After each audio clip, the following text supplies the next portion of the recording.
ছাত্ৰ-ছাত্ৰীসকল, মই আজি তোমালোকৰ সমাজ বিজ্ঞানৰ প্ৰথম পাঠ প্ৰাকৃতিক সম্পদৰ বিষয়ে পঢ়াম। তোমালোকে চাগে আগৰ পাঠত পঢ়ি আহিছা, মানে ক্লাছ 7ত পঢ়িছা, সম্পদৰ বিষয়ে পঢ়ি আহিছা, হয়নে? তেনেহ'লে তোমালোকে সম্পদ মানে কি, সম্পদ কাক কোৱা হয়, এইবোৰ জানা চাগে, হয়নে নহয়?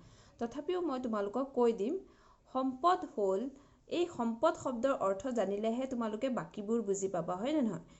মানুহৰ কামত অহা যিকোনো বস্তু, আমাৰ পৃথিৱীত থকা যিকোনো বস্তু যিটো মানুহৰ কামত আহে তাকে সম্পদ বুলি কোৱা হয়।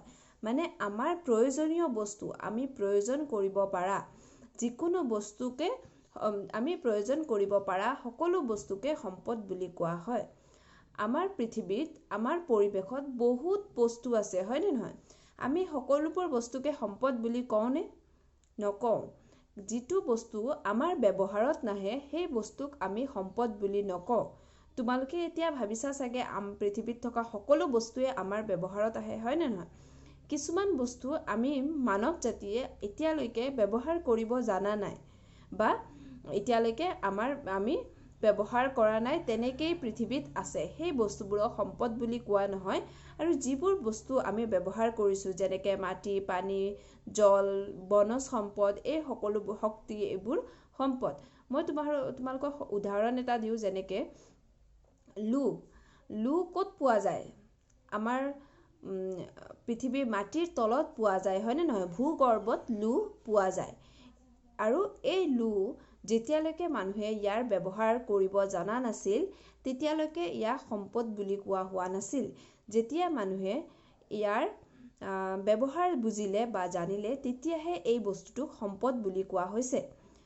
সম্পদ, ইয়াত আমি এই পাঠটোত প্ৰাকৃতিক সম্পদৰ বিষয়ে পঢ়িম।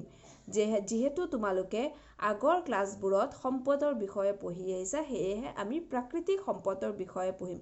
ইয়াত আমি কি পঢ়িম চোৱা, সম্পদ হিচাপে ভূমি, জল, বন, বন্যপ্ৰাণী আৰু শক্তিৰ বিষয়ে ইয়াতে পঢ়িম। আমি এই পাঠটোত আমি এই প্ৰাকৃতিক সম্পদবোৰৰ বিষয়ে আমি পঢ়িম। আৰু অৰ্থনৈতিক আৰু সামাজিক বিকাশৰ ক্ষেত্ৰত ভূমি, জল, বনজ সম্পদ আৰু শক্তি সম্পদৰ গুৰুত্ব, উপলব্ধি, এইবোৰৰ বিষয়ে আমি পঢ়িম। সম্পদসমূহৰ ব্যৱস্থাপনা আৰু সংৰক্ষণৰ ধাৰণা, সম্পদৰ সংৰক্ষণৰ প্ৰতি সচেতনতা বৃদ্ধি কৰা, এইবোৰ বিষয়ে আমি এই পাঠটোত পঢ়িম। ইয়াত আমি প্ৰাকৃতিক সম্পদ মানে প্ৰকৃতিত থকা সম্পদ, যিবোৰ মানুহে বনাব নোৱাৰে, যেনেকৈ আমি গছ বনাব পাৰোঁ জানো? নোৱাৰোঁ, হয়নে নহয়? এইবোৰ প্ৰাকৃতিক আগৰে পৰা আছে। ভূমি কি হয়? প্ৰাকৃতিক সম্পদ হয়, কাৰণ এই সম্পদটো মানুহে বনাব নোৱাৰে। আৰু তাৰপিছত গছ-গছনি বা জল, এই শক্তি, এইবোৰ সম্পদ কি হয়? প্ৰাকৃতিক সম্পদ, যিবোৰ সম্পদ মানুহে বনাব নোৱাৰে। কিছুমান সম্পদ চোৱা, ৰাস্তা, ঘৰ, সেইবোৰ সম্পদ, এই সম্পদবোৰ কি হয়? মানৱ সম্পদ বুলি কোৱা হয়, যিবোৰ মানুহে বনাব পাৰি। সম্পদৰ বিভিন্ন প্ৰকাৰৰ আছে, যেনেকৈ মানৱ সম্পদ, প্ৰাকৃতিক সম্পদ, বা মানুহে বনোৱা সম্পদ, মানৱ গঠিত সম্পদ, এইবোৰ আমি পিছলৈ পাম, হয়নে নহয়? এই পাঠটোত আমি অকল প্ৰাকৃতিক সম্পদৰ বিষয়ে পঢ়িম দেই। এই পাঠটো চোৱা, তোমালোকে সম্পদ আৰু সম্পদৰ প্ৰকাৰ সম্বন্ধে আগৰ শ্ৰেণীৰ পাঠত কিছু আভাস পাই আহিছা। এতিয়া মই যেনেকৈ ক'লোঁ, সম্পদৰ প্ৰকাৰ আছে, হয়নে নহয়? ইয়াতে আমি প্ৰাকৃতিক সম্পদ, এটাহে সম্পদ লৈছোঁ, তাৰ বিভিন্ন প্ৰকাৰ আছে। এইবোৰ প্ৰকাৰবোৰ তোমালোকে আগৰ শ্ৰেণীত পাই আহিছা। এই পাঠত প্ৰাকৃতিক সম্পদৰ গুৰুত্ব, ব্যৱহাৰ, ব্যৱস্থাপনা আৰু সংৰক্ষণৰ বিষয়ে চমুকৈ আলোচনা কৰিম। আৰু মই তোমালোকক আগতেই কৈছোঁ যে সম্পদ কাক কোৱা হয়? যিবোৰ বস্তু আমি ব্যৱহাৰ কৰোঁ। এই প্ৰাকৃতিক, ঠিক তেনেদৰে প্ৰাকৃতিক সম্পদ কাক বুলি ক'ব পাৰি? প্ৰাকৃতিক সম্পদ কাক বোলে? মানুহৰ কামত ব্যৱহাৰ অহা প্ৰাকৃতিৰ সকলো উপাদানকেই প্ৰাকৃতিক সম্পদ বুলি ক'ব পাৰি। মানুহৰ কামত ব্যৱহাৰ হোৱা সকলো উপাদানেই কি হ'ল? প্ৰাকৃতিক সম্পদ। আমি যদি প্ৰশ্নত সোধে প্ৰাকৃতিক সম্পদ কাক কোৱা হয়, তেতিয়াহ'লে আমি উত্তৰটো এইটোৱেই লিখিব লাগিব, মানুহৰ কামত অহা প্ৰাকৃতিৰ সকলো উপাদানকেই প্ৰাকৃতিক সম্পদ বুলি কোৱা হয়। যেনে মাটি, পানী, বতাহ, খনিজ পদাৰ্থ, উদ্ভিদ, বন্যপ্ৰাণী, প্ৰাকৃতিৰ অমূল্য অৱদান। এই বস্তুবোৰ কি হয়? প্ৰাকৃতিক সম্পদ। এই সম্পদবোৰ প্ৰাকৃতিৰ অৱদান। এই আটাইবোৰেই মানুহৰ বাবে অতি প্ৰয়োজনীয় সম্পদ, হয়নে নহয়? এই আটাইবোৰ সম্পদ নহ'লে, যেনেকৈ মাটি নহ'লে একো বস্তু সম্ভৱ নহয়, হয়নে নহয়? ঠিক তেনেদৰে পানী নোহোৱাকৈ আমি জীয়াই থাকিব নোৱাৰোঁ। ঠিক তেনেদৰে বতাহ নোহোৱাকৈও আমি জীয়াই থাকিব নোৱাৰোঁ, হয়নে নহয়? বতাহ মানে বায়ু, আমি যিটো উশাহ নিশাহ লওঁতে ব্যৱহাৰ কৰোঁ। তাৰপিছত হ'ল আমাৰ বিভিন্ন প্ৰয়োজনত খনিজ পদাৰ্থৰ প্ৰয়োজন হয়।